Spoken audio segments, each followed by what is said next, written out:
So if you spent much time on Twitter lately, you've probably noticed that more and more people are changing their profile photos to pictures of CryptoPunks, monkeys, bored apes, degen apes, chain runners, doodles, and hundreds of other NFT profile pictures. And you may be wondering what's going on. Is this a fad? Is this a scam? Should I be doing this? And I'll give you my take at least.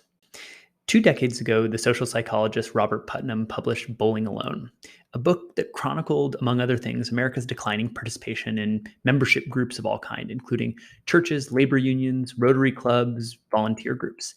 These membership organizations are what I think of as the small ponds of society.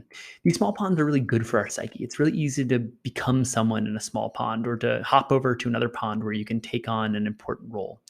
But Putnam found we were increasingly leaving these small ponds behind in favor of competing with one another for status in the open ocean. Back in 2000, when Putnam originally published Bowling Alone, competing in the open ocean meant moving to cities like New York or LA. But increasingly, the open ocean is with us everywhere. It's on Twitter, LinkedIn, YouTube. These are the places where we compete with each other for status. And that works out great for the winners. People who build massive audiences for their ideas or have important titles at prestigious companies, but that's not most of us. You see, most people will never be someone important in the vast open ocean of the internet. And that's a painful feeling because status determines how people treat you, even on the internet.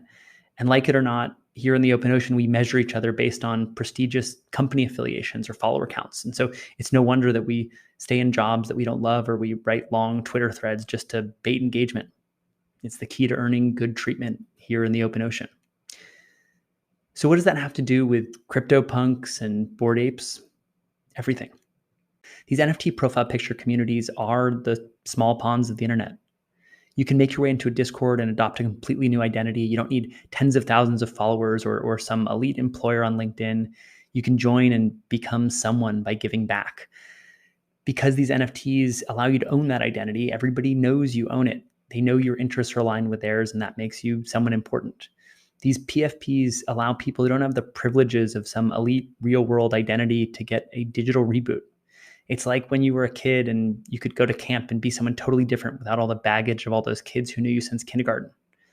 So look, I'm not saying that everything in the world of NFT profile pictures is completely wholesome, right? No matter what ponds we enter, what profile pictures we wear, we're still the same flawed humans. But I think that profile picture art, this movement, it provides a good way for people to get new vectors of gaining status online and help us return to the small ponds that are actually good at nurturing our psyche. By the way, if you're remotely curious about what it might be like to join one of these communities, we'd love to have you as a part of Invisible College. We're a learning DAO for Web3 curious builders and creators. And as you may have guessed, we're actually launching our DAO with a collection of our own NFT profile pictures. They're called the Decentralians, and they'll actually give you access to all the courses, events, and content that we plan to produce in Invisible College. If you've been looking for your own small pond on the internet, we'd love to have you join us. If you're curious, use the link below to hop into our Discord and look around. Thanks.